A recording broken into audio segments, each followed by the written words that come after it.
कि आज की 20 की जो जनरेशन है वो फोकस ही नहीं कर पाती। आज के टाइम पर ज़्यादातर लोगों का ड्रीम नहीं है, डिज़ायर है। आप अगर आपके 20s में हो तो आप एक्सप्लोर करो चीज़ें को, वहाँ पे हम कैसे फोकस करें कि हम अपना एक एम टारगेट्स बनाए, हम उस पर काम करें या फिर हम लाइफ में अलग अलग एक्सपेरिमेंट करें। कि आज के टाइम पर ज़्यादातर लोगों का टारगेट जो है या अपनी लाइफ का जो एम है, लाइफ का गोल है, विजन है, ये क्लियर ही नहीं है, इसीलिए उनको प्रॉब्लम्स बहुत दिखती हैं। कि जैसे हमने देखा कि पहले हमारे पास कुछ नहीं होता था, लाइफ बहुत स्लो थी, फिर अब डिजिटल मार्केटिंग है, बट और अब एडवांस टेक्नोलॉजी आ गई है जिसको हम आर्टिफिशियल इंटेलिजेंस बोलते हैं, राइट। एआई। कितना इंपॉर्टेंट है सर एआई? मुझे बताइए इस बात में कितनी सच्चाई है कि अगर हम किसी को अपना मेंटर बनाते हैं तो हम उतना ही पहुंच सकते हैं जितना हमारे मेंटर ने अचीव किया अपने लाइफ में। ये सबसे पहला इसमें मेरा क्वेश्चन है कि विशाल सिंह कौन है? जब विशाल सर एक बिजनेस कोच नहीं होते तब क्या होगा? सो क्या विशाल सर के अंदर कोई वीकनेस है?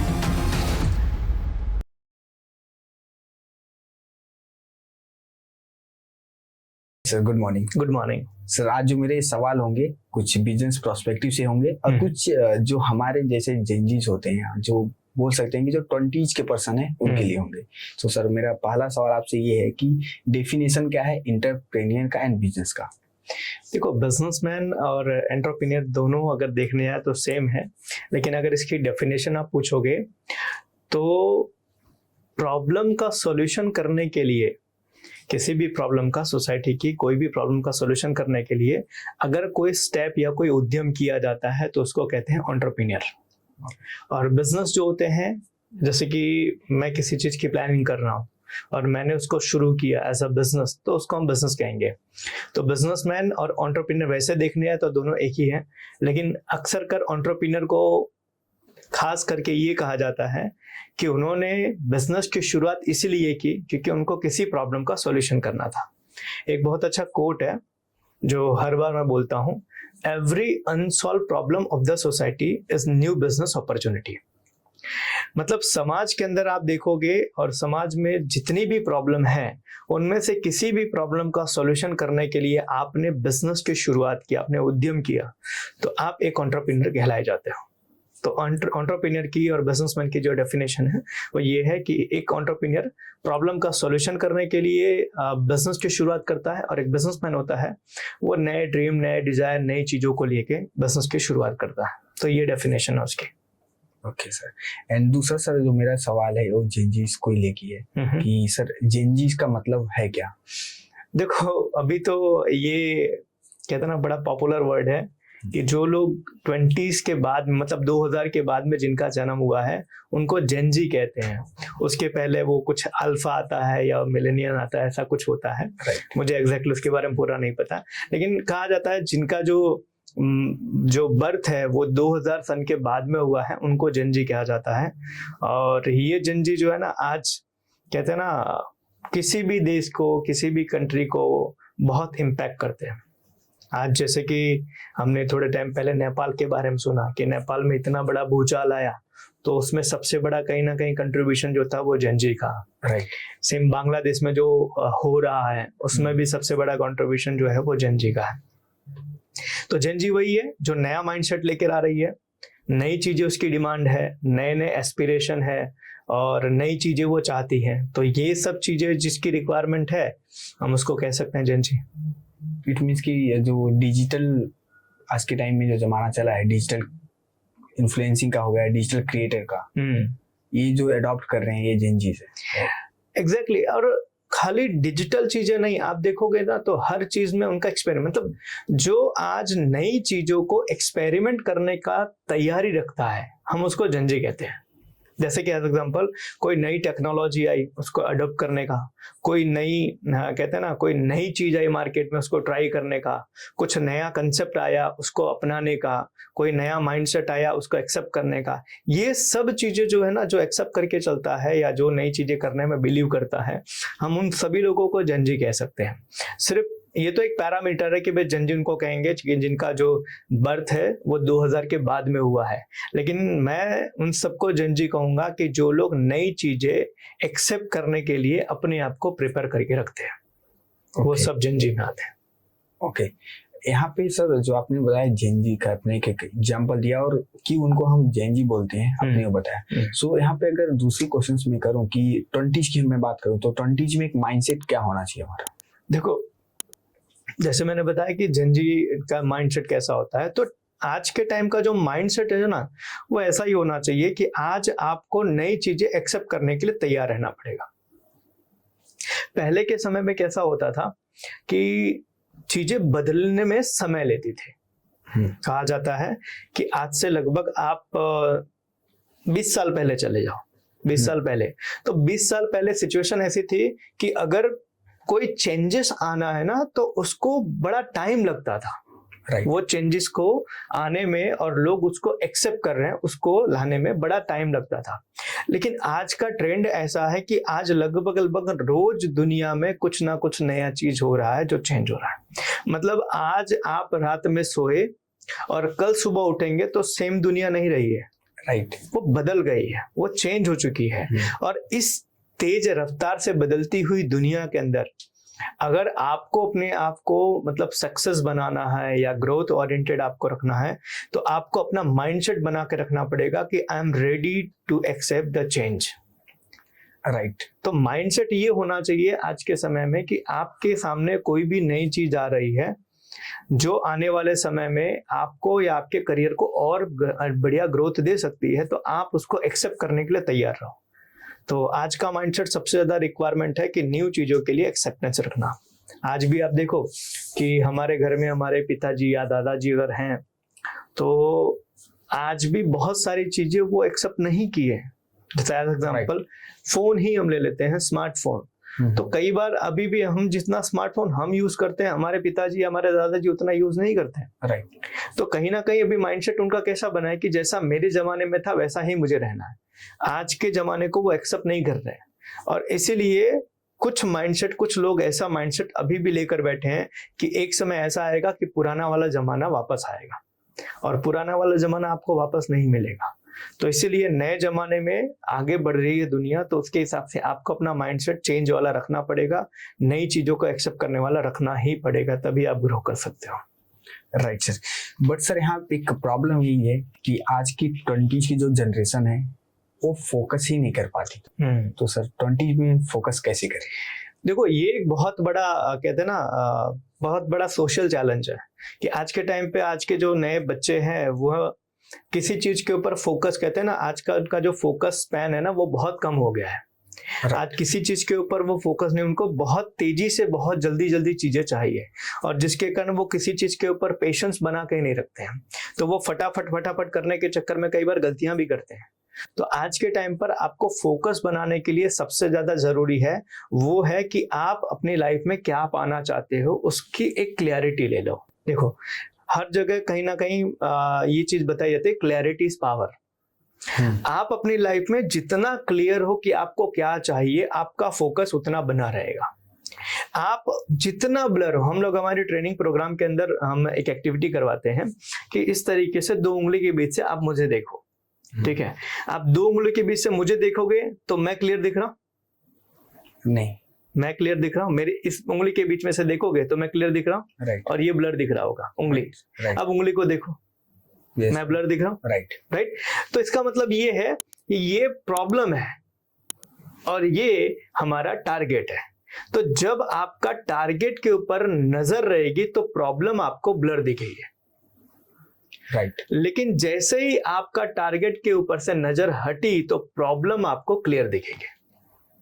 और यही आज की सबसे बड़ी प्रॉब्लम है कि आज के टाइम पर ज्यादातर लोगों का टारगेट जो है या अपनी लाइफ का जो एम है, लाइफ का गोल है, विजन है, ये क्लियर ही नहीं है। इसीलिए उनको प्रॉब्लम्स बहुत दिखती हैं।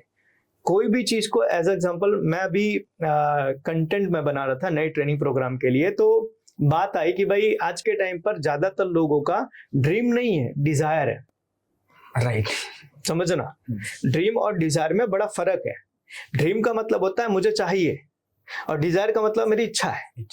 तो इच्छा जो होती है ना वो कभी भी बदल जाती है, डिजायर जो है वो चेंज होती रहती है, लेकिन ड्रीम जो है ना वो एम बन जाता है तो वो चेंज नहीं होता है। तो आज के टाइम पे अगर आपको फोकस बना के रखना है तो आपकी जो इच्छा है उसको आपको ड्रीम में या एम में कन्वर्ट करना पड़ेगा।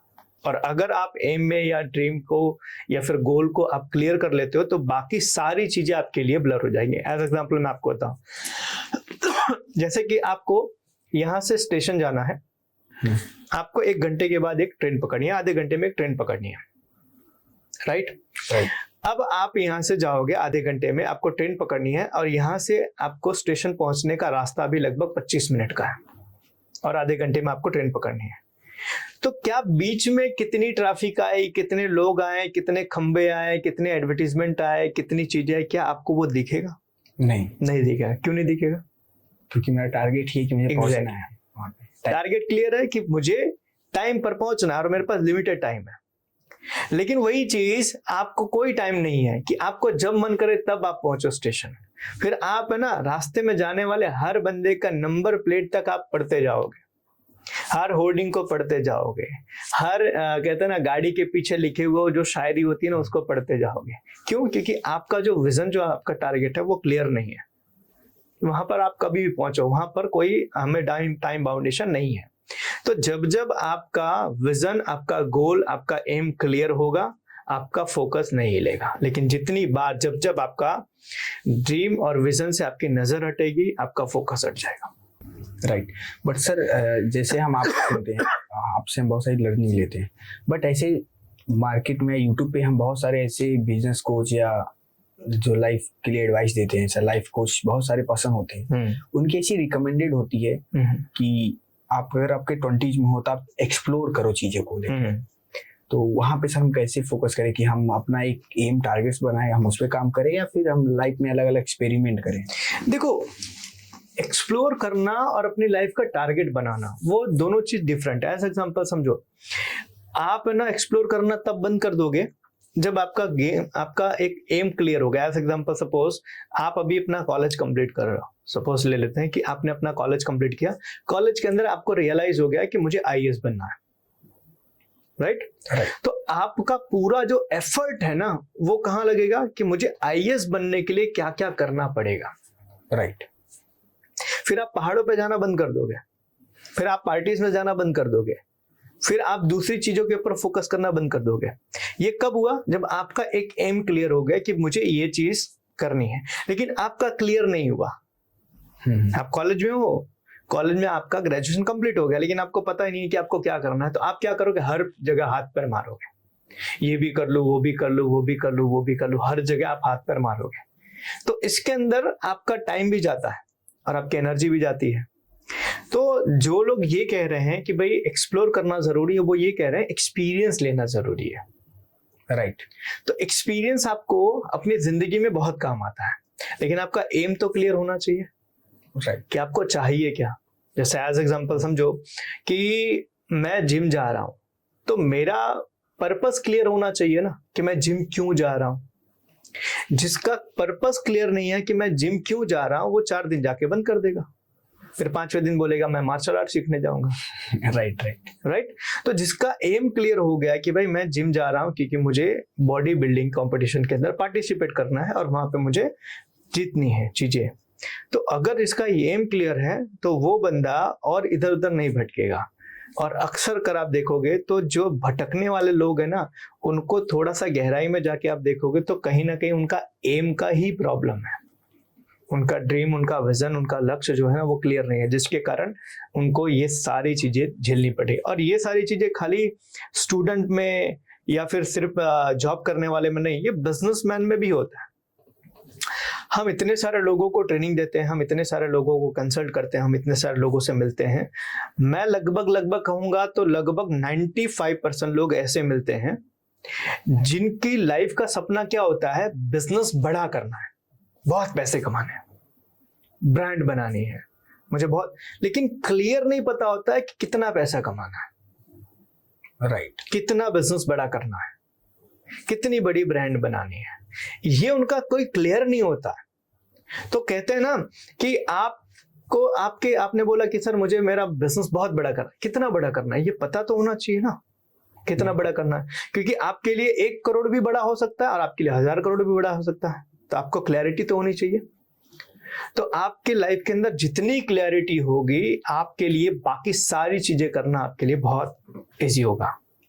और रही कि एक्सप्लोर करने, तो एक्सप्लोर करने का मतलब ये है कि आप अनुभव लीजिए, हर चीज का अनुभव लीजिए और उस अनुभव के हिसाब से आप अपने लिए सही चीजें सिलेक्ट कीजिए।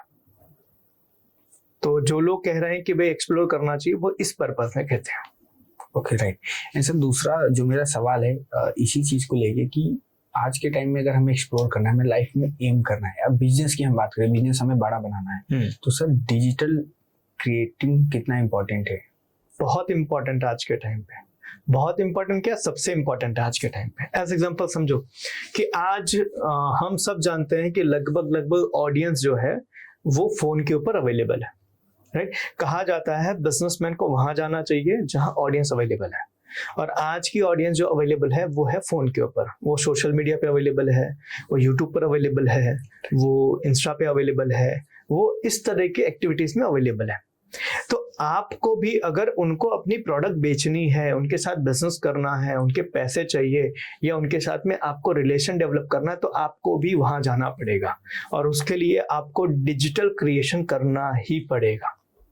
आज के टाइम पर आप अगर ऑडियंस जहां है वहां अवेलेबल नहीं हो तो आपके बिजनेस को ग्रो करना लगभग ना के बराबर है। अभी मैं कल की ही बात करूं, हम लोग एक कंपनी का एक एपीएम कर रहे थे, उनके वहां पर बैठ के बातचीत हो रही थी, तो उन्होंने बोला सर हमारा सेल बढ़ नहीं रहा है। तो एक जगह पे आके हम स्टक हो गए, तो कैसे बढ़ाएं? तो मैंने उनको सिंपल सा बोला कि सर आप मार्केटिंग में क्या क्या करते हैं? तो मार्केटिंग में उन्होंने बोला सर हम एजेंसी को हमने हायर कर लिया है, और एजेंसी को हायर करने के बाद में फिर हमने उनको दे दिया है, वो पोस्ट डालते हैं, बूस्ट करते हैं। मैं बोला ऐसे नहीं चलेगा सर, अब आपको अपना खुद का ब्रांड एम्बेसडर खुद बनना पड़ेगा। आप खुद फ्रंट में आओ, ऑडियंस के साथ आप खुद एंगेज करो, ऑडियंस से खुद कम्युनिकेट करो, ऑडियंस को अपने बारे में खुद बताना शुरू करो। तो जितना भी सोशल मीडिया का प्लेटफॉर्म आज आपकी कंपनी का अवेलेबल है, वो सारी जगह पर आप एक्टिवली वहां पर पार्टिसिपेट करो। आपके एड में आप दिखो, आप जो चीज कस्टमर को बताना चाहते हो वो खुद बताओ। तो जब तक आप खुद ये चीज करना शुरू नहीं करोगे, तब तक आपकी ऑडियंस आपके साथ कनेक्ट नहीं होगी। आज के टाइम पर वो जमाना चला गया कि मैंने सिर्फ एक पोस्टर बना लिया और पोस्टर बना के मैंने सोशल मीडिया पे डाल दिया कि भाई 10% ऑफ, 20% ऑफ, और लोग मेरे पास में आएंगे। अब वो जमाना चला गया। आज आपको अपनी फेस वैल्यू क्रिएट करनी पड़ेगी डिजिटल प्लेटफॉर्म पर। इसको हम कहते हैं पर्सनल ब्रांडिंग। ओके, तो पर्सनल ब्रांडिंग आप करोगे, अपनी डिजिटल वैल्यू क्रिएट करोगे, तो उसके कारण ऑडियंस आपके साथ कनेक्ट होगी और आपका बिजनेस ग्रो होगा। तो बिजनेस ग्रो करना है तो आपको डिजिटल प्लेटफॉर्म पर तो आना ही पड़ेगा। ओके, सो सर जिस तरह से हम सोशल मीडिया की बात कर रहे हैं, तो एक सोशल मीडिया है लिंक्डइन, वो कितना इंपॉर्टेंट है? देखो, लिंक्डइन के ऊपर खास करके जो प्रोफेशनल, जैसे कि आप कॉर्पोरेट के इंडस्ट्री में हो, या फिर आप कॉर्पोरेट में जॉब ढूंढ रहे हो, या फिर आप कॉर्पोरेट वाले जॉब मतलब एम्प्लॉयज को ढूंढ रहे हो, तो वो आपके लिए सबसे बेस्ट चीज है। और दूसरा कि अगर आप प्रोफेशनल्स लोगों के साथ में अपना नेटवर्क बनाना चाहते हो, प्रोफेशनल्स लोगों के साथ अपना कनेक्शन बनाना चाहते हो, तो लिंक्डइन आपके लिए सबसे बेस्ट ऑप्शन है। बहुत बढ़िया, क्योंकि वहां पर लगभग हर तरह के आपको अच्छे प्रोफेशनल लोग मिलेंगे जो आपको कुछ दे भी सकते हैं और आप भी उनसे कुछ ले सकते हो। राइट। तो लिंक्डइन आज के टाइम का सबसे बढ़िया प्लेटफॉर्म बन गया है प्रोफेशनल्स के लिए। अगर आप कॉर्पोरेट इंडस्ट्री में हो और कॉर्पोरेट लोगों के साथ में आप नेटवर्किंग करना चाहते हो तो लिंक्डइन है, या आप कॉर्पोरेट में जाना चाहते हो तो आपके लिए लिंक्डइन है। तो लिंक्डइन आज के टाइम पे कॉर्पोरेट वालों के लिए सबसे बेस्ट यूज है और वहां से बहुत अच्छा काम हो जाता है। कई बार वहां से अच्छे वेंडर मिल जाते हैं, अच्छे कस्टमर्स मिल जाते हैं, अच्छे स्टाफ मिल जाते हैं, अच्छे मैनेजमेंट मिल जाते हैं, अच्छे सॉफ्टवेयर्स मिल जाते हैं, अच्छे मार्केटिंग के कंटेंट, बहुत सारी चीजें वहां से मिल जाती हैं। तो अगर आप कॉर्पोरेट इंडस्ट्री के अंदर जाना चाहते हो तो आपके लिए लिंक्डइन सबसे बेस्ट ऑप्शन है। ओके, एंड इसके बाद सर जो मेरा क्वेश्चन है वो आज की टेक्नोलॉजी को ही लेके है कि जैसे हमने देखा कि पहले हमारे पास कुछ नहीं होता था, लाइफ बहुत स्लो थी, फिर अब डिजिटल मार्केटिंग आया, बट और अब एडवांस टेक्नोलॉजी आ गई है जिसको हम आर्टिफिशियल इंटेलिजेंस बोलते हैं, राइट, एआई। राइट। कितना इंपॉर्टेंट है सर एआई? एआई बहुत इंपॉर्टेंट है आज के टाइम पे और आने वाले समय के अंदर भी। आज एज एग्जांपल आज समझो कि एआई लगभग हर उस काम को जो रिपीट होता था उसको आज कहीं ना कहीं रिप्लेस कर रहा है। मतलब जो काम आपके वहां पर रिपीटेटिव होता था, जिसमें काम करने के लिए बहुत ज्यादा माइंड की या डिसीजन मेकिंग की जरूरत नहीं होती थी, बहुत ज्यादा थिंकिंग की रिक्वायरमेंट नहीं होती थी, बहुत ज्यादा आपको वहां पर कुछ ऐसा एक्टिवली पार्टिसिपेशन की रिक्वायरमेंट नहीं होती थी, वो सब जगह पर आज एआई ने ले लिया। आज के टाइम पे आप समझो कि आपको एक पोस्टर बनाना है, आपने एआई को बोल दिया, आपको बन गया। आपको एक वीडियो बनानी है, एआई के माध्यम से आपने वीडियो बना लिया। आपको मार्केटिंग का कंटेंट चाहिए, आपने चैट जीपीटी से पूछा, आपको मार्केटिंग का कंटेंट मिल गया। आपको स्क्रिप्ट चाहिए, आपको एवरीथिंग जो आज बिजनेस को ग्रो करने के लिए रिक्वायरमेंट है, तो वो सारी चीजें आज एआई के माध्यम से लोग कर रहे हैं। तो अगर आप चाहते हो कि फ्यूचर के अंदर आपका बिजनेस सस्टेन करे और ग्रो करे, तो आपको भी धीरे धीरे एआई का यूज करना पड़ेगा। जैसे कि हम खुद ये प्लान कर रहे हैं कि हम एआई के माध्यम से लोगों के बिजनेस को कंसल्ट करने में कैसे हेल्प कर सकते हैं, कहाँ कहाँ पे उनको एआई, और इवन हम खुद अब इस प्रोस्पेक्टिव से सोच रहे हैं कि हमारे जो छोटे छोटे बिजनेसेस हैं उनको भी एआई का हेल्प कैसे मिल सके इजी फॉर्म में, वहां तक कैसे एआई पहुंच सके, ताकि एक छोटा सा व्यापारी भी अपने बिजनेस को एआई के माध्यम से ग्रो कर सकता है। तो आज जो है एआई, वो सबसे आने वाला जो फ्यूचर जो है ना, वो एआई और एआई के माध्यम से ही आगे ग्रो होने वाला है। तो एआई का यूज तो आपको करना पड़ेगा, और एआई के बिना आपको फ्यूचर के अंदर बिजनेस जो है वो लगभग ग्रो करना बहुत मुश्किल होगा। तो एआई मोस्ट इंपॉर्टेंट रहेगा अभी और आने वाले समय के लिए भी। ओके सर, इट मीन्स कि हमें हमारे आज की जो हमारी जनरेशन है, जिसके ऊपर अभी हम थोड़ा टाइम पहले डिस्कशन कर रहे थे, 20s की बात कर लिया, जेनजीज की, तो मतलब कि हमें एआई जरूर सीखना चाहिए किसी ना किसी फील्ड के लिए। बिल्कुल। देखो अभी लगभग ज्यादा नहीं 5 साल पहले की बात है, स्कूल और कॉलेजेस के अंदर इस चीजों के ऊपर भार दिया जाता है कि बच्चे को छोटे से ही कोडिंग करना सिखाओ, कोडिंग के ऊपर बहुत भार दिया जा रहा था। लेकिन अब ऐसा हो गया है कि आज आपको कोई भी कोड लिखना है, आप चैट जीपीटी से बोल दो, आपको कोड लिख के देगा। मतलब जो आज से 5 साल पहले बहुत इंपॉर्टेंट था, वो एआई ने चुटकियों में सॉल्व कर दिया। तो आज अगर आप अपने आप को फास्ट चेंज नहीं करोगे तो आप पीछे रह जाओगे। तो आज एआई का इस्तेमाल हर जगह धीरे धीरे हो रहा है। अब तो बहुत जगह पर ये हो गया कि एआई के माध्यम से अब इतनी सारी चीजें हो रही है कि शायद फ्यूचर के अंदर बहुत सारी ऐसी नौकरियां हैं, बहुत सारे ऐसे लोग हैं जो बेरोजगार हो जाएंगे। आज मशीनरी टेक्नोलॉजी जो है वो एआई के, आज समझो ना, ये सब चीजें अगर छोड़ो तो मैं कहता हूँ आज घर के अंदर ही बात कर लेते हैं। आज घर के अंदर हम एलेक्सा यूज करते हैं, ठीक है, एलेक्सा आप फैन ऑन कर दो, एसी ऑन कर दो, ठीक है, ये सब चीजें एआई के माध्यम से ही हो रहा है। राइट। अभी आप देखोगे ऐड भी, आप देखोगे जो हमारे टीवी के ऊपर जो एड्स आते हैं, वो ऐड के अंदर, अभी मैं एक ऐड देख रहा था कि भाई कोई पिन लगाना था किसी साउंड को चालू करने के लिए, तो उनको पता नहीं चल रहा था कि भाई जो बच्चे हैं उनको पता नहीं चल रहा था कि कौन सा पिन कैसा है। तो जेमिनाई को उन्होंने यूज किया कि जेमिनाई आप बताओ कि इसमें कौन सा पिन कहाँ लगेगा, और वीडियो करके उन्होंने बता दिया उसके अंदर सारी चीजें। मतलब आज के टाइम पे एआई, पहले जैसे गूगल हम करते थे कि कोई भी चीज जानना हो, कोई भी चीज पूछना हो तो हम पहले गूगल से पूछते थे। आज के टाइम ऐसा हो गया कि आज जेमिनाई है, आज आर्टिफिशियल इंटेलिजेंस के माध्यम से जैसे चैट जीपीटी है, ओपन एआई, ये सब के माध्यम से आज मतलब एक तरह का सर्च इंजन भी बन चुका है वो। तो आज धीरे धीरे लोग है ना अपना पूरा बिजनेस करने का जो तरीका है वो एआई के हिसाब से सेट कर रहे हैं। तो आज एआई आपके लिए मोस्ट इंपॉर्टेंट हो गया है, आज आपको सीखना ही पड़ेगा।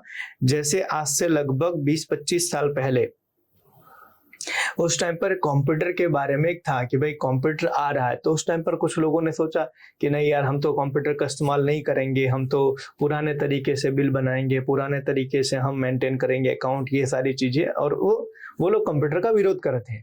आज सिचुएशन ये है कि जो लोग कंप्यूटर का विरोध कर रहे थे वो कहीं नहीं है मार्केट में, और कंप्यूटर ने हर जगह कब्जा कर लिया।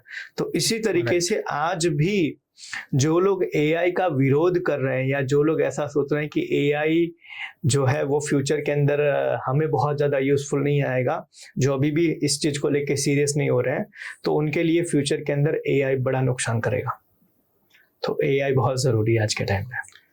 ओके सर, एंड ऐसा सर कोई आपके पास इंफॉर्मेशन है कि हमें कौन सी एआई यूज करना चाहिए हमारे बिजनेस में या पर्सनल लाइफ में, कि अगर मैं 20 की बात करूँ, अगर हमें लाइफ में ग्रो करना है तो कौन सा एआई हमें सीखना चाहिए? देखो यार, आज का बड़ा एक पॉपुलर एआई का है चैट जीपीटी जो हम बोलते हैं। मैं उसका इस्तेमाल खुद करता हूँ। एज एग्जांपल, मुझे कुछ चीज पूछना होता है, कुछ चीज मुझे जानना होता है, कुछ चीजें के बारे में रिसर्च करना होता है, तो आज वो मेरे लिए सबसे बेस्ट ऑप्शन है। आज आप किसी भी चीज के बारे में आप सवाल पूछो, आपको परफेक्ट आंसर मिलेगा। पहले हम गूगल करते थे तो उसमें डिफरेंट लिंक्स होती थी, आपको सारे लिंक के ऊपर जाके आपको खुद तरीके से खोजना होता था, खुद अपने तरीके से रिसर्च करनी थी, खुद अपने तरीके से वहां डेटा निकालना होता है। आज के टाइम पे वो चीजें खत्म हो गई। आप किसी भी चीज के बारे में चैट जीपीटी में जाओ, आप क्वेश्चन लिखो, आप प्रॉम्प्ट लिखो, आपको वो सारे आंसर्स मिल जाएंगे। आज समझो आपने कोई फोटो डाल दिया, फोटो के साथ में आपने पूरा प्रॉम्प्ट लिख दिया कि सर मुझे इस फोटो को इस तरीके से कन्वर्ट करना है, विद इन ए सेकेंड आपको वो सारी चीजें कन्वर्ट करके दे देगा। तो मैं खुद ओपन एआई और या फिर चैट जीपीटी का बहुत अच्छा इस्तेमाल करता हूं। तो मैं तो कहूंगा कि अगर कोई ऐसा पर्सन है जो जानने में इंटरेस्टेड है किसी चीज के बारे में, तो चैट जीपीटी बेस्ट ऑप्शन है। आप कुछ भी लिखो, आपको कुछ भी मिल जाएगा। आज पहले गए थे ना, पहले हमें इंफॉर्मेशन हमें पूछना होता था, तो इंफॉर्मेशन पूछने के लिए हमें किसी पर डिपेंड रहना था। आपके पास फोन है, आप किसी चीज के ऊपर डिपेंडेंट आज नहीं हो। कोई भी इंफॉर्मेशन चाहिए आप जाओ, आराम से मिल जाएगा। और ऐसे बहुत सारे टूल्स है, वीडियो के टूल्स है। ऐसे आपको कैनवा, आपको शायद आइडिया हो गया, कैनवा के अंदर आज हम बिजनेस के रिगार्डिंग हमें पैम्पलेट बनाने हैं या पोस्टर्स बनाने हैं, तो वहां पर ओपन एआई के थ्रू आउट आप बहुत अच्छा कर सकते हो। एआई का यूज आप वहां पर कर सकते हो। तो कैनवा है, फिर चैट जीपीटी है, ओपन एआई, ये सब जो है वो सब का इस्तेमाल आप कर सकते हो। और मेरे लिए तो मेरा फेवरेट चैट जीपीटी है, जो सबसे भी बेस्ट है। लेकिन क्या कहा जा रहा है कि आने वाले समय में इसका भी एडवांस वर्जन आने वाला है, जो इससे भी सटीक आंसर हमें देने वाला है। राइट। तो फ्यूचर तो बड़ा ब्राइट है इसका। इसमें मतलब सर ऐसा भी आया है कि अब स्पेसिफिक एआई हो रहा है कि अगर आपको वीडियो के लिए यूज करना है तो एआई यूज करो, अगर आपको ग्राफिक्स के लिए चाहिए तो वो एआई यूज करो। बिल्कुल बिल्कुल बिल्कुल। और देखो, मैं वही बता रहा हूँ, जैसे जैसे इंसान बुद्धिमान होगा, जैसे जैसे इंसान की बुद्धि विकसित होगी, वैसे वैसे वो और नई नई चीजों को लेकर आएगा, और जिसका इस्तेमाल करना हमें सीखना ही पड़ेगा, नहीं तो हम पीछे रह जाएंगे। Right sir. सो आगे सर, ये तो बात किया हमने बिजनेस की या एक जेनजी लाइफ या 20s की लाइफ की, बट सर सबसे इम्पोर्टेंट क्वेश्चन ये आता है कि हम एक कोई एम बनाते हैं, ड्रीम बनाते हैं अपनी लाइफ को जीने के लिए, सक्सेस बनाने के लिए। बट सर यहाँ पे एक बात आती है कि हर किसी के लाइफ में एक गुरु होते हैं, मेंटोर होते हैं। तो कितना इम्पोर्टेंट है सर हमारी लाइफ में कि हमारे पास कोई गुरु हो?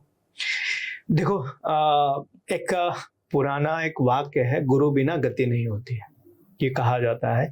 और ये हम स्कूल से सुनते आ रहे हैं। स्कूल्स में हमारी डायरी होती थी, होमवर्क की डायरी, तो वहाँ पे सुविचार लिखा होता था कि गुरु बिना गति नहीं होती है। और मैंने इसको बड़ा नजदीक से महसूस किया है कि गुरु बिना गति नहीं हो सकती, क्योंकि आपकी लाइफ के अंदर आपको एक गुरु चाहिए जो टॉर्च दिखा सके। जाना तो आपको ही है, रास्ता तो आपको ही करना है, लेकिन वो आगे का रास्ता बता सके, क्लियर कर सके कि आपको जाना कहाँ है। कई बार एक इंसान की लाइफ में ऐसी सिचुएशन आती ही है, कई बार आती है, और लगभग सबके लाइफ में आती है, कि जहां पर उसका दिमाग काम करना बंद कर देता है। वो डिसीजन नहीं ले पाता, वो सोच नहीं पाता, वो उसके बियॉन्ड जा नहीं पाता है। तो जिसके कारण उसकी लाइफ में ऐसा लगता है कि ठहराव आ गया है। और ऐसे ठहराव के समय पे आपको जरूरी होता है एक मेंटर, एक गुरु, जो आपको उस ठहराव या उस जगह से आगे कैसे जाना है, आगे का कैसे रास्ता है, वो आपको बता सके। तो आज के टाइम पर अगर आपकी लाइफ में गुरु है, तो इसकी ज्यादा उम्मीद है कि आप बाकी लोगों से कामयाब ज्यादा होगे। लेकिन अगर आपकी लाइफ में कोई गुरु नहीं है, तो इसकी ज्यादा संभावना है कि आप बहुत लोगों से पीछे रह जाओगे। तो गुरु का आज समझो मतलब ये है कि आज मैं ये कहूँ कि अगर आपकी लाइफ में गुरु है तो ही आपके सक्सेस होने के चांसेस हैं, और अदरवाइज बहुत कम है। क्योंकि ये कहते ना, ये बड़ा इंपॉर्टेंट चीज है। कई बार लोग मुझसे पूछते हैं कि सर गुरु क्यों बनाना चाहिए? तो मैं कहता हूँ, देखो, गुरु आपको इसलिए बनाना चाहिए कि जब चारों तरफ अंधेरा छाया हो ना, उस अंधेरे में लाइट दिखाने वाला बंदा। आपको गुरु रोज काम नहीं आएगा, राइट। समझना, आपकी लाइफ में कोई गुरु है, कोई मेंटर है, तो वो रोज काम नहीं आएगा, रोज आपकी प्रॉब्लम सॉल्व नहीं करेगा। लेकिन हाँ, जिस दिन आप ऐसी प्रॉब्लम में फंसोगे कि जहां पर आपको कुछ नहीं सूझेगा, उस वक्त पर आपका गुरु आपका मार्ग प्रदर्शन करेगा, आपका उसका कहते हैं ना, आपका पथ प्रदर्शक बनेगा। तो उस सिचुएशन के लिए गुरु बनाना बहुत जरूरी है। कोई इंसान कहता है कि मुझे रिक्वायरमेंट नहीं है, या मैं कहते हैं ना नहीं बनाऊं तो क्या फर्क पड़ता है, या मैं उतना कैपेबल हूं, तो मैं ये कहता हूं बिल्कुल आप कैपेबल होगे, बिल्कुल हो सकता है आपको जरूरत नहीं होगी, 100 में से 99 जगह पर आपको जरूरत नहीं है, लेकिन एक जगह ऐसा होगा जहां पर गुरु के बिना आपका नहीं चलेगा। राइट। तो उस सिचुएशन के लिए आपको गुरु बनाना बहुत जरूरी है। तो गुरु तो होना चाहिए लाइफ में। ओके एंड सर, इसको लेके ही एक क्वेश्चन है मेरा, क्या मुझे बताइए इस बात में कितनी सच्चाई है कि अगर हम किसी को अपना मेंटर बनाते हैं तो हम उतना ही पहुंच सकते हैं जितना हमारे मेंटर ने अचीव किया अपने लाइफ में? नहीं, ऐसा बिल्कुल नहीं है। देखो, मैं आपको सिंपल सी चीज बता, गुरु का मतलब ये नहीं होता है जो आपसे बेहतर हो। गुरु का मतलब ये होता है कि जिसके विचार आपसे बेहतर हो।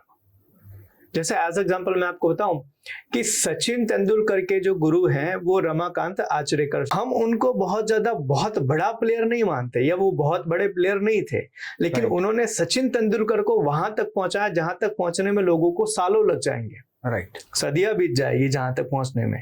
तो गुरु का मतलब ये नहीं होता है कि जो आपसे बेहतर हो वही गुरु है, नहीं। आप उस बंदे को गुरु बनाओ कि जिसके विचार ऐसे हो कि जो आपको आपकी लाइफ में आगे बढ़ने में हेल्प करे। तो जिसका विचार पॉजिटिव हो, जिसके विचार आपसे मेल खाते हो, जो आपको पथ प्रदर्शन कर सके, जो आपको आगे के रास्ते बता सके, जो आपकी समस्याओं का समाधान कर सके, जिनके सामने आप अपना दिल खोल के रख सको, जिनके सामने आप रो सको, अपनी हर तरह की समस्या का आप डिस्कशन कर सको, वैसे इंसान को गुरु बनाओ। और वो गुरु जरूरी नहीं है कि आपसे बेहतर ही होना चाहिए। वो आपका दोस्त हो सकता है, वो आपके घर में आपके पेरेंट्स हो सकते हैं, आपका कोई कलीग हो सकता है, आपका कोई दोस्त हो सकता है। आप किसी को भी गुरु बना सकते हो जो आपको पुश करे, जो आपको और आपकी लिमिटेशंस के बियॉन्ड जाने में हेल्प करे।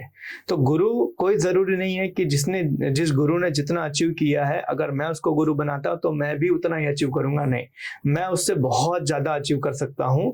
लेकिन गुरु जो होता है वो हमें इसलिए बनाना होता है कि जब मैं सिचुएशंस मेरी लाइफ में टफ आए, उस सिचुएशन में मुझे कोई गाइड करने वाला हो। तो ये पर्पस से गुरु बनाना चाहिए। बाकी ये नहीं है कि भाई जितना गुरु ने अचीव किया है मैं भी उतना ही अचीव करूंगा, नहीं, उससे कहीं ज्यादा आप अचीव कर सकते हैं। और इसके लाइव उदाहरण बहुत सारे हैं। तो आप गुरु से भी बहुत आगे जा सकते हो। वो आपने एक कहावत सुनी होगी जो बड़ी फेमस है कि गुरु गुड़ रह गया और चेला चीनी बन गया। राइट। तो उसका मतलब यही है कि गुरु कई बार अपने से ज्यादा अपने शिष्य को कामयाब बना सकता है, उसमें उतनी क्षमता होती है। ओके सो सर, आगे मेरे कुछ ऐसे क्वेश्चंस रहेंगे जिसमें आपको बताना है कि मिथ है या फैक्ट। बस आपको इसमें ही रिप्लाई करना है। तो इसमें सबसे पहला मेरा क्वेश्चन है कि बिजनेस बनाना मतलब बहुत जल्दी पैसा बनाना। मिथ है। ओके। दूसरा जो सर मेरा क्वेश्चन है कि पैसा नहीं बनाता, काबिलियत पैसा बनाता है। ये बिल्कुल सही है, क्योंकि देखो वो एक बड़ा एग्जाम्पल अच्छा है कि एज एग्जाम्पल मानो आप एक पैसा रखो, एक नोट, आप 10 की नोट रखो और 20 की नोट से आप उसको उठाने की कोशिश करो, तो आएगा? नहीं आएगा। राइट ना। तो पैसा पैसे को नहीं खींचता है, काबिलियत। लेकिन आपकी जो काबिलियत को आपने डेवलप कर लिया, तो आपकी काबिलियत का आप जितना चाहो उतना पैसा ले सकते हो। और आज इसके लाइव एग्जांपल्स हैं। आज कितने सारे लोग ऐसे हैं जो पर्सनली अपनी काबिलियत उन्होंने इतनी डेवलप की है कि आज वो जितनी डिमांड करते हैं उतना पैसा उनको दिया जाता है। तो काबिलियत पैसा बनाती है, पैसा नहीं बनाती। सर नेक्स्ट जो है कि सोशल स्टेटस इंपॉर्टेंट है। नहीं, ये मिथ है। इसके लिए देखो, सोशल स्टेटस इंपॉर्टेंट, देखो मैं ऐसा मानता हूं कि आप जितना सिंपल रहोगे ना उतना आपके लिए बहुत अच्छा है। गांधी जी का एक विचार है जो शायद हम सब जानते होंगे, सिंपल लिविंग हाई थिंकिंग। ये बहुत इंपॉर्टेंट है। आज समझो दुनिया के one of the richest person है वॉरेन बफेट। कि जो लगभग दुनिया के दूसरे या तीसरे नंबर के अरबपति हैं, जो दुनिया के सबसे अमीरों की लिस्ट है उसमें दूसरे या तीसरे नंबर के आते हैं, उनकी जो लिविंग है ना, उनका जो लाइफ स्टाइल है ना, वो बड़ा सिंपल है। वो पुरानी सी कार चलाते हैं, छोटे से घर में रहते हैं और उनका कोई ताम झाम नहीं है, उनका किसी तरीके का कोई बहुत बड़ा वो शोबाजी नहीं है, लेकिन उनकी कहते हैं ना बैंक बैलेंस उनका जो है ना वो बड़ा खतरनाक है। तो आज आप जितना सिंपल रहते हो वो आपके लिए सबसे बेटर है। तो कोई जरूरी नहीं कि आपकी लाइफस्टाइल या आपका स्टैंडर्ड जो है बहुत हाई होना चाहिए, नहीं। ऐसे बहुत सारे लोग हैं कि जिनकी कहते हैं ना सक्सेस बहुत ज्यादा है, लेकिन उसके हिसाब से उनका स्टैंडर्ड जो है ना उन्होंने ऐसा कोई सेट नहीं किया, बहुत सिंपल रहते हैं। तो मैं सिंपली में बिलीव करता हूँ। Yes, right sir. ऐसा एग्जांपल तो हमारे सही थे जो भी फास्ट हुए, रतन टाटा सर सब हमको जानते हैं कि भाई आज इतनी बड़ी इंडस्ट्री को लीड करने वाले, इतना बड़ा उन्होंने बिजनेस को खड़ा किया, लेकिन उनका जो सिंपलिसिटी थी वो लगभग पूरी दुनिया का हर इंसान मानता है। Right sir. नेक्स्ट जो क्वेश्चन है कि पैसा कमाने के लिए एजुकेशन जरूरी नहीं है? जरूरी नहीं है। देखो मैं ये कहूंगा एजुकेशन और इंफॉर्मेशन दो चीज होती है, ठीक है। एक होता है इंफॉर्मेशन जो हमें मिलती है सब जगह से, और एजुकेशन वो होता है कि जिसके अंदर हम अपनी समझ बढ़ाते हैं। तो मैं ये कहता हूं कि आपके पास सिर्फ इंफॉर्मेशन लेना हो तो आप स्कूल चले गए, कॉलेज चले गए, आपने डिग्री ले ली, आपने एग्जाम में पास कर लिया, तो सिर्फ उतने भर से आपकी जिंदगी के अंदर कामयाबी नहीं मिलेगी। आपको चाहिए, आपको इंफॉर्मेशन के साथ में आपको नॉलेज चाहिए। नॉलेज आज का जरूरी है। मतलब एज एग्जांपल, मुझे अगर आज की दुनिया में कामयाब होना है तो मैंने जो स्कूल या कॉलेज में पढ़ाई की थी उसका नॉलेज मुझे आज नहीं है। आज की दुनिया का नॉलेज मुझे चाहिए अगर आज की दुनिया मुझे कामयाब होना है तो मैं ये कहूंगा कि अगर किसी इंसान को कामयाब होना है तो उसको डिग्री की या फिर उसको इंफॉर्मेशन की नहीं, उसको आज के टाइम की नॉलेज की रिक्वायरमेंट है। आज के टाइम की जो मार्केट में डिमांड है ना, उसकी आप सप्लाई कर सकते हो, उसकी रिक्वायरमेंट है। तो अगर आज आप नॉलेजेबल बनते हो तो मेरे हिसाब से आप अपनी लाइफ में बहुत अच्छा ग्रो कर पाओगे। तो सिर्फ, लेकिन ये भी एक मिथ भी है। तो मैं ये कहूंगा कि अगर कोई ये कह रहा है कि नॉलेज की रिक्वायरमेंट नहीं है तो मिथ है, नॉलेज चाहिए, राइट। उसके बिना नहीं चलेगा। एंड नेक्स्ट क्वेश्चन है सर कि बड़ा बिजनेसमैन ही बड़ा पैसा बनाता है? देखो ऐसा नहीं है कि बड़ा बिजनेसमैन ही बड़ा पैसे बनाते हैं। बहुत सारे ऐसे लोग हैं कि जिन लोगों ने छोटे बिजनेस के अंदर भी बहुत अच्छा पैसा बनाया है। और देखो इट इज ऑल अबाउट आपकी प्रॉफिटेबिलिटी कितनी है। जैसे मैं अगर आपको कहूं तो दुनिया का एक रिचेस्ट पर्सन है बर्नेट आर्नोल्ड। हाँ, आर्नोल्ड है ना, बर्नेट आर्नोल्ड उनका नाम है, जो आई थिंक दूसरे या तीसरे नंबर के सक्सेस पर्सन है, मतलब वर्ल्ड के, राइट, है ना। तो उनके बारे में कहा जाता है कि उन्होंने खुद से एक भी बिजनेस नहीं बनाया। मतलब उन्होंने अपनी लाइफ के अंदर कोई भी बिजनेस खुद शुरू किया और उसको बड़ा किया, ऐसा नहीं है। उन्होंने क्या किया, बिजनेस के अंदर इन्वेस्टमेंट किया और बिजनेस को खरीदते चले गए, और धीरे धीरे करके वो अपनी जिंदगी में अमीर बने और करोड़पति, मतलब अपनी जिंदगी में बहुत सक्सेस बने। तो आपकी प्रॉफिटेबिलिटी कितनी है, आपका प्रॉफिट कितना है बिजनेस के अंदर। कई बार ऐसा होता है कि कोई बिजनेस दिखता बहुत बड़ा है लेकिन उसका प्रॉफिट नहीं होता, राइट। और उसका एग्जांपल आज के टाइम पे बहुत सारे स्टार्टअप मिल जाएंगे जो आपको ये बताएंगे कि मेरी वैल्यूएशन हजारों करोड़ों में है, ठीक है, लेकिन उनका प्रॉफिट आप देखने जाओगे, आरओसी की वेबसाइट पे आप देखने जाओगे तो उनका प्रॉफिट लगभग नहीं है, माइनस में है, ठीक है। और कई सारे बिजनेस ऐसे हैं कि जो एक्चुअल में दिखेंगे नहीं लेकिन उनका प्रॉफिट बहुत है, राइट। जैसे अभी रिसेंटली शायद हम सब ने एक कंपनी के बारे में सुना होगा, जोहो, राइट। तो जोहो के बारे में आप देखोगे तो लगभग जोहो के बारे में हम बहुत ज्यादा पॉपुलरिटी, जैसे गूगल पॉपुलर है, जैसे मेटा पॉपुलर है, हम उसके बारे में नहीं जानते कि जोहो इतना, लेकिन जोहो का प्रॉफिट बहुत ज्यादा है। और उसी के सामने हम देखेंगे तो एक टाइम पर बायजूस जो था वो लगभग पूरी इंडिया का one of the biggest startup था, सबसे बड़ा स्टार्टअप था और बहुत वैल्यूएशन थी, लेकिन आज के टाइम पे वो नहीं है। तो आपका प्रॉफिट कितना है ना, वो बहुत डिपेंड करता है आपके बिजनेस के अंदर। तो जितना अच्छा प्रॉफिट आपका होगा, आपका बिजनेस उतना ही ग्रो करेगा। खाली शोबाजी से आज के टाइम पे आप लंबे टाइम तक नहीं टिक पाओगे। तो आज के टाइम पे आपकी प्रॉफिटेबिलिटी जो है वो बहुत मैटर करता है आपके बिजनेस में। तो वही बिजनेस बड़ा बनेगा या वही पैसा बना पाएगा जिसका प्रॉफिट ज्यादा है। बड़ा दिखने वाला बड़ा बनेगा ऐसा जरूरी नहीं है। और वो पुरानी कहावत है कि आज के टाइम पर शोबाजी ज्यादा है, दिखावा ज्यादा है। राइट। तो कई बार लोग दिखाने की कोशिश करते हैं, मेरे पास ये है, मेरे पास वो है, मेरे पास, लेकिन एक्चुअल में आपके पास क्या है वो आपको पता है। तो शोबाजी ज्यादा है ऐसा नहीं है, लेकिन रियल में ऐसा नहीं है कि रियल में अगर आपको बड़ा पैसा बनाना है, अच्छा प्रॉफिट बनाना है, तो आपकी बिजनेस में प्रॉफिट होना चाहिए। राइट। सो सर, जो नेक्स्ट क्वेश्चन है मेरा कि लाइफ में सक्सेस होने के लिए मेंटर बनाना जरूरी है? 100% पूरे तरीके से सही है, क्योंकि इसके बिना आप ग्रो ही नहीं कर पाओगे। इसके मैं पर्सनली मानता हूँ, मुझे लोगों का तो नहीं पता, लेकिन मेरी लाइफ के अंदर मैं जहाँ तक मानूँ कि मैं यहाँ तक जो पहुँचा हूँ ना, वो मेरे मेंटर, मेरे गुरु के कारण मैं पहुँचा हूँ। तो जो भी मेरी लाइफ में हुआ है उनके कारण हुआ। और मैं ऐसा मानता हूँ कि जितने भी सक्सेसफुल लोग हैं, जितने भी सक्सेसफुल लीडर हैं, उन सब की लाइफ में कोई ना कोई मेंटर, कोई ना कोई गुरु जरूर है। ओके। एंड सर, यहाँ पे मेरा ये सेगमेंट खत्म हुआ। आज जो नेक्स्ट मेरा सर क्वेश्चनिंग होगा, एक रैपिड फायर होगा, जहाँ अच्छा। पे आपको एक सेंटेंस में रिप्लाई करना है। अच्छा। और जो अभी आपको जो विचार में होंगे आपको वो बताना है। इसमें कुछ मेरे पर्सनल क्वेश्चन होंगे आपसे। ओके। कि सबसे पहला इसमें मेरा क्वेश्चन है कि विशाल सिंह कौन है? एक लर्नर जो बहुत कुछ लर्न करना चाहता है। मैं ये कहूँगा कि मैं बड़ा प्यासा इंसान हूँ। वो कहते हैं ना, नॉलेज का प्यासा। मैं पता नहीं मुझे क्यों कभी कभी समझ में नहीं आता है कि मुझे बहुत कुछ जानने की बड़ी इच्छा है। मैंने लाखों रुपए किताबों के ऊपर खर्चा कर दिया कि भाई किताब पढ़नी है, और मैं हर तरह की किताब पढ़ता हूँ। तो फिर भी कहते हैं ना, वो अंदर की प्यास जो है ना, वो खत्म नहीं हुआ। तो I am a learner. Okay. And दूसरा सर, जो मेरा सवाल है कि जब विशाल सर, जैसा कि हम आपको जानते हैं कि आप एक बिजनेस कोच हैं, तो जब विशाल सर एक बिजनेस कोच नहीं होते तब क्या होते? एक सेल्समैन।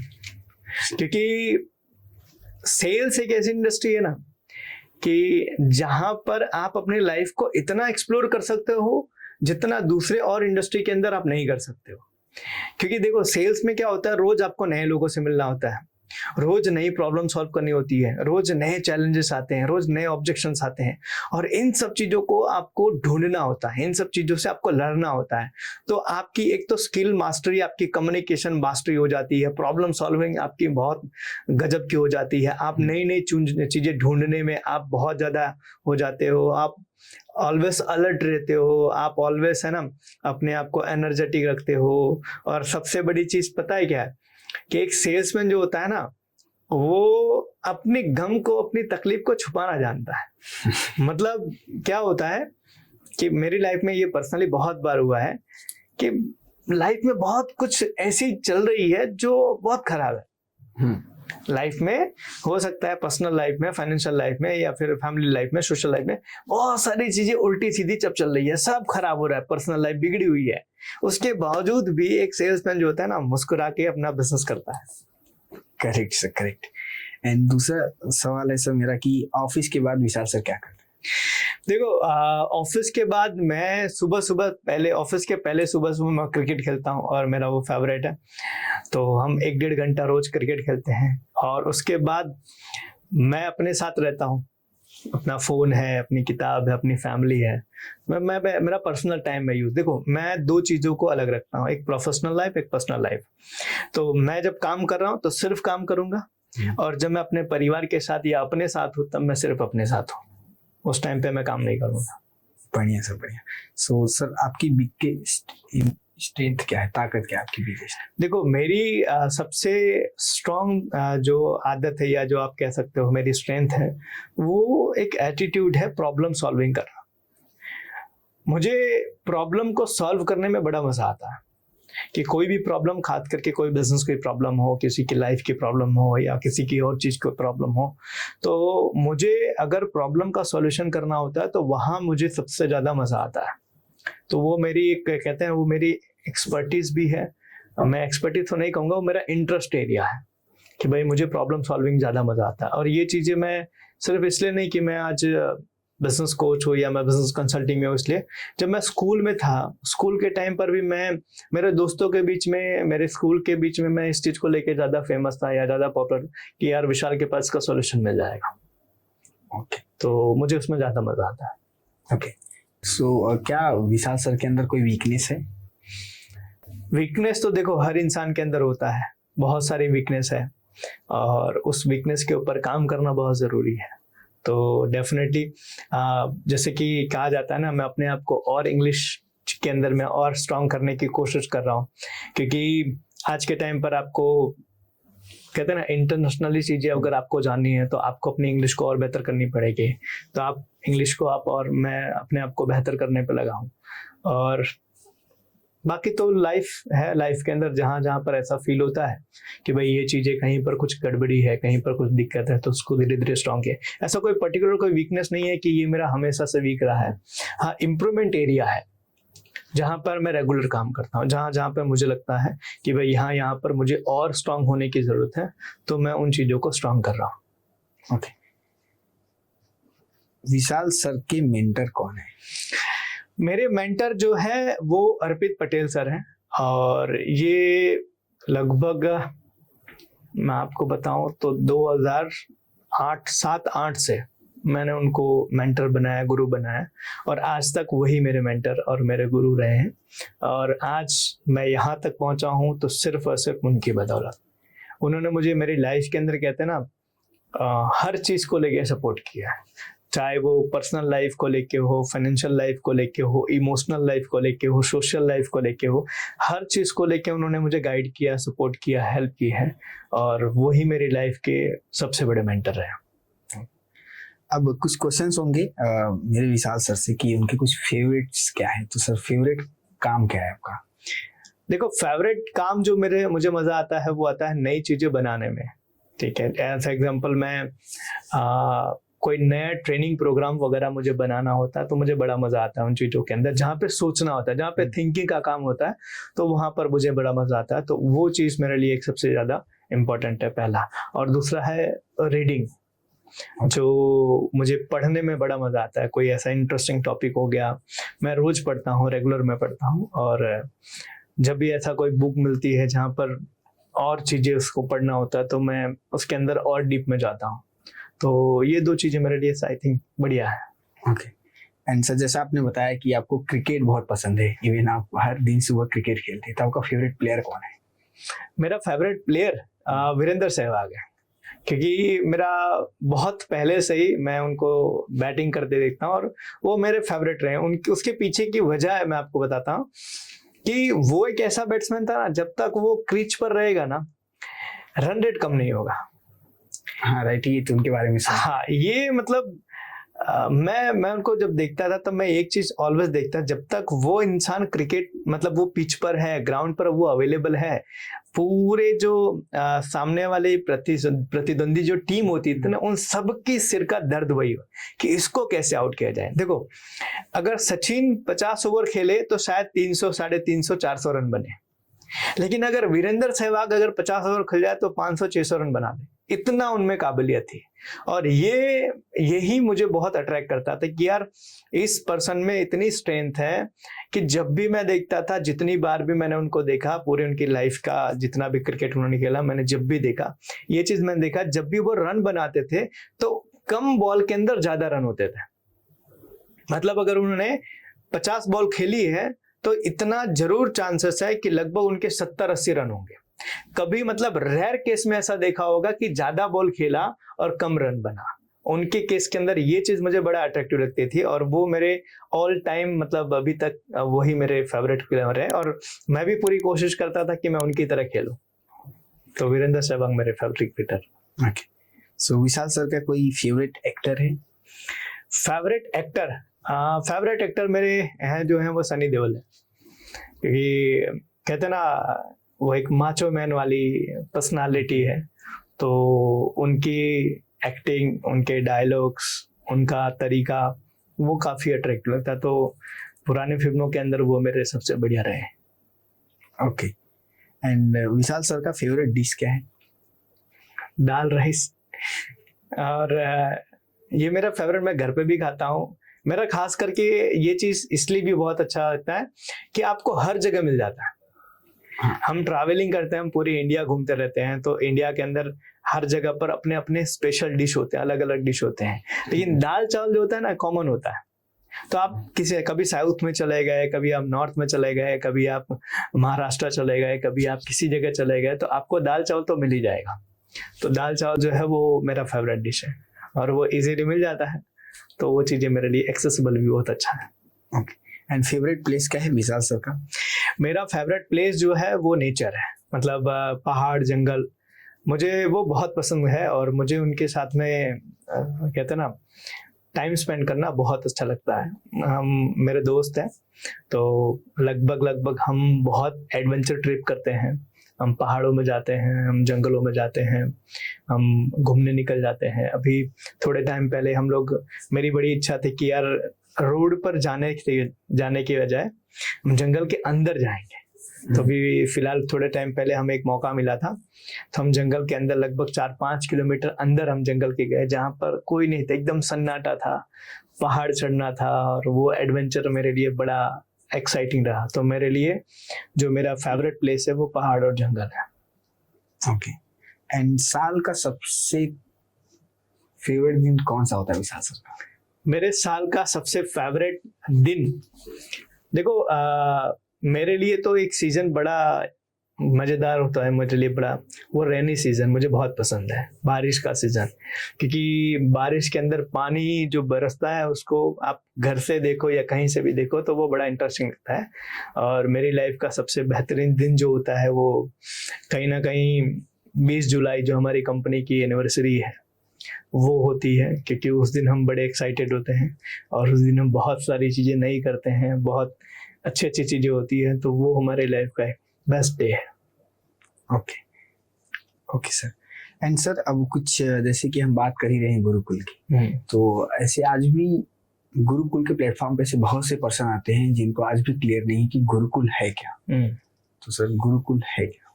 देखो, गुरुकुल को एक एग्जांपल से मैं आपको समझाने की कोशिश करता हूँ। एक इंसान जब बीमार पड़ता है तो वो 2 लोगों के पास में जाता है, डॉक्टर के पास जाता है, लेकिन 2 तरह के डॉक्टर। एक डॉक्टर होता है जो जनरल डॉक्टर होता है। आप डॉक्टर के पास गए, आपने बोला कि सर मुझे बुखार है और मुझे ये चीजें हो रही है। डॉक्टर ने प्रिस्क्रिप्शन लिख दिया और आपने दवाई ली। ये हो गया एक तरह का डॉक्टर। दूसरा डॉक्टर ये जो एक्सपर्ट होता है। आप उस डॉक्टर के पास जाओगे, आप बोलोगे कि सर मुझे ये तकलीफ है, तो वो बोलेगा पहले हम काम करते हैं, टेस्ट करते हैं, रिपोर्ट निकालते हैं। Right. और वो रिपोर्ट निकालने के बाद में फिर आपका इलाज करेगा कि एक्चुअल में आपकी क्या प्रॉब्लम है और उसको जड़ से कैसे खत्म किया जाए। तो 2 तरह के डॉक्टर होते हैं। एक डॉक्टर होते हैं जो जनरल डॉक्टर होते हैं और एक होते हैं जो एक्सपर्ट डॉक्टर होते हैं। तो गुरुकुल को अगर आप समझोगे तो गुरुकुल 2 तरीके से काम करता है। कि एक होता है कि जो लोगों ने कभी अपनी लाइफ के अंदर कोई ट्रेनिंग प्रोग्राम अटेंड नहीं किया, बिजनेस के बारे में कोई लर्निंग नहीं ली, बिजनेस के बारे में कभी सीखने को मौका नहीं मिला, बिजनेस के बारे में कभी उनको कुछ नॉलेज नहीं मिला, तो एक चीज जो गुरुकुल करता है वो 20% में वो ये है कि उनको ट्रेनिंग देता है, बिजनेस की ट्रेनिंग। चाहे आपके बिजनेस को लेके कोई प्रॉब्लम्स हो, आपके लीडरशिप को लेके प्रॉब्लम हो, आपकी टीम को लेके प्रॉब्लम हो, आपके बिजनेस को लेके, आपके कस्टमर को लेके प्रॉब्लम हो, आपके सिस्टम को लेके, सेल्स को लेके, किसी, तो इन सभी टॉपिक्स के ऊपर एक चीज करता है वो है ट्रेनिंग। और दूसरी चीज है कि आपने ट्रेनिंग लिया हुआ है लेकिन आप इंप्लीमेंट नहीं कर पा रहे, तो गुरुकुल आपके बिजनेस के अंदर वो सभी चीजों का इम्प्लीमेंटेशन करवाने में आपकी हेल्प करेगा। जैसे विजन कैसे बनाना है, किस तरीके से आपकी कंपनी का स्ट्रक्चर होना चाहिए, किस तरीके से आपकी कंपनी के जेडी केआरएस होना चाहिए, कैसे एचआरएम मैनेज होना चाहिए, कैसे मार्केटिंग होनी चाहिए, कैसा सिस्टम बनना चाहिए, किस तरीके से आपका सीआरएम होना चाहिए, आपका सेल्स कैसे ग्रो करेगा, आपकी मार्केटिंग कैसे होगी, ये सभी चीजें करवाने में आपका हेल्प करता है।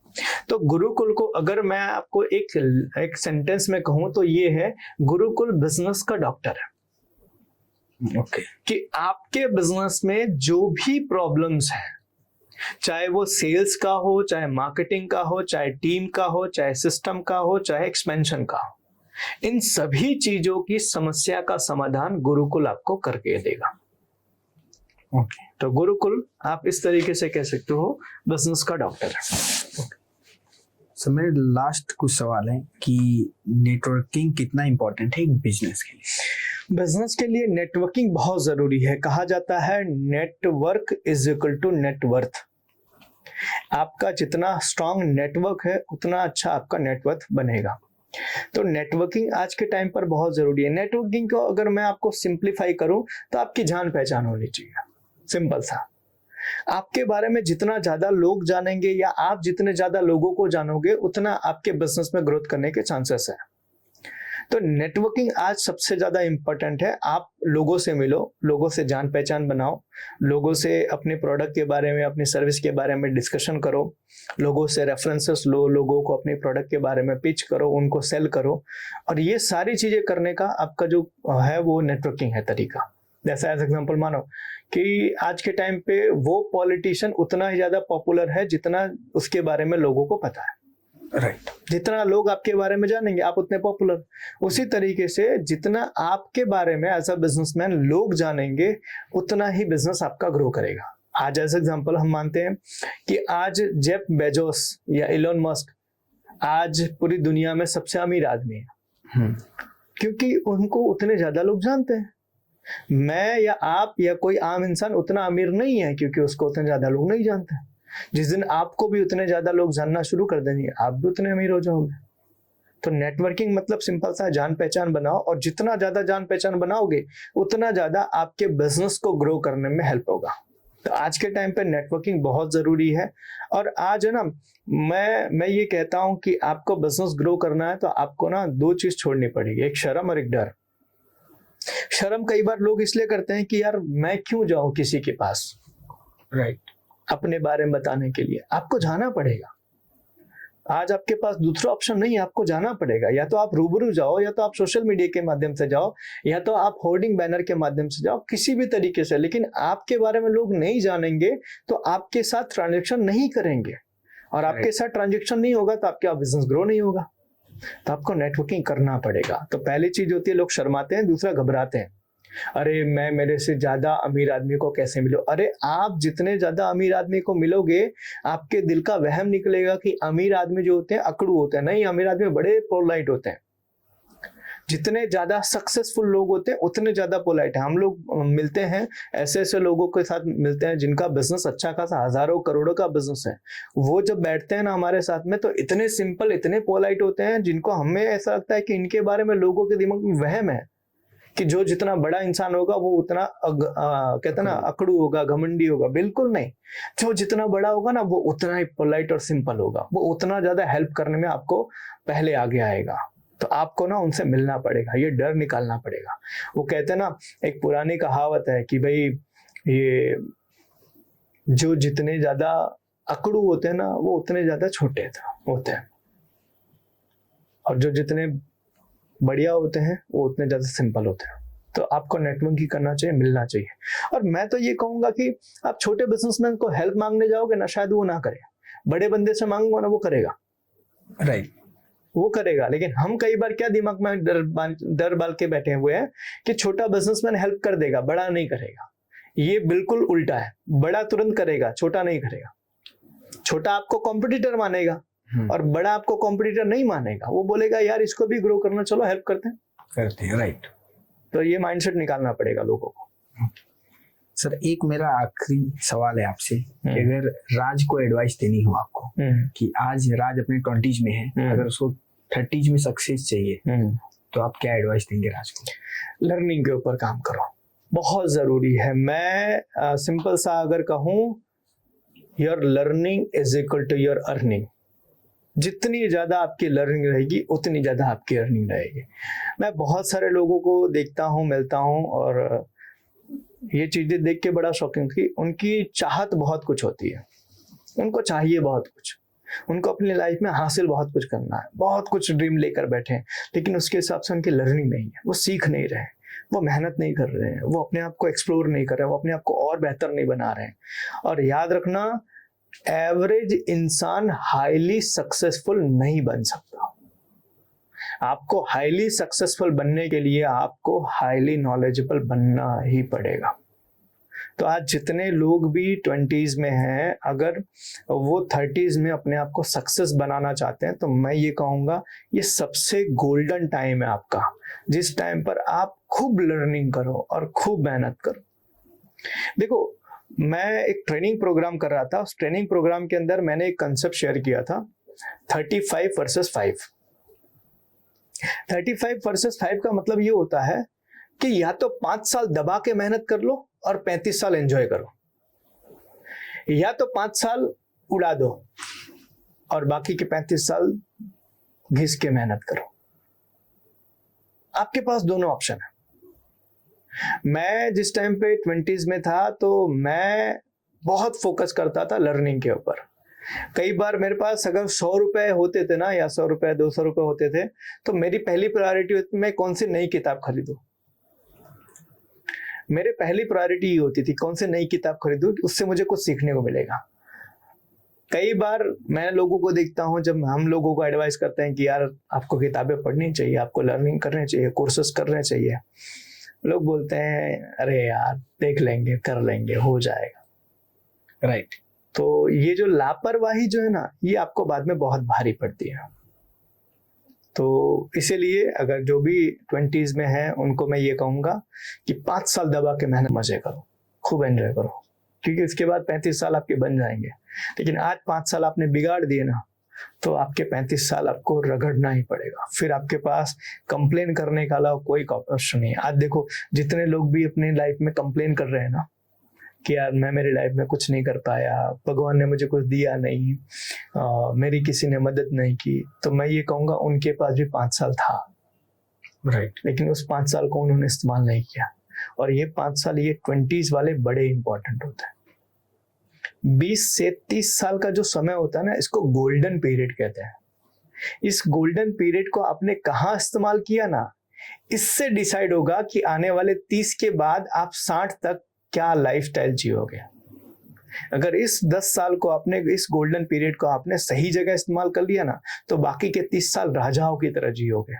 लेकिन इस 10 साल को आपने यहाँ वहां करके आपने निकाल दिया ना, जैसे तैसे करके, तो बाकी के 30 के बाद आप नया कुछ भी नहीं कर पाओगे, नया आप कोई भी ट्राई चीज नहीं कर पाओगे। तो आपके बाकी की जिंदगी ना, वो कहते हैं ना, सिर्फ काटने में ही गुजरेगी। तो जितने भी 20s में हैं उन सबको यही एडवाइस करूंगा, इस 5 साल को दबा के मेहनत कर लो। 2 चीजों पे फोकस करो, मेहनत करो और लर्निंग करो। Okay, thank you so much sir आपका टाइम देने के लिए। Thank you so much, thank you.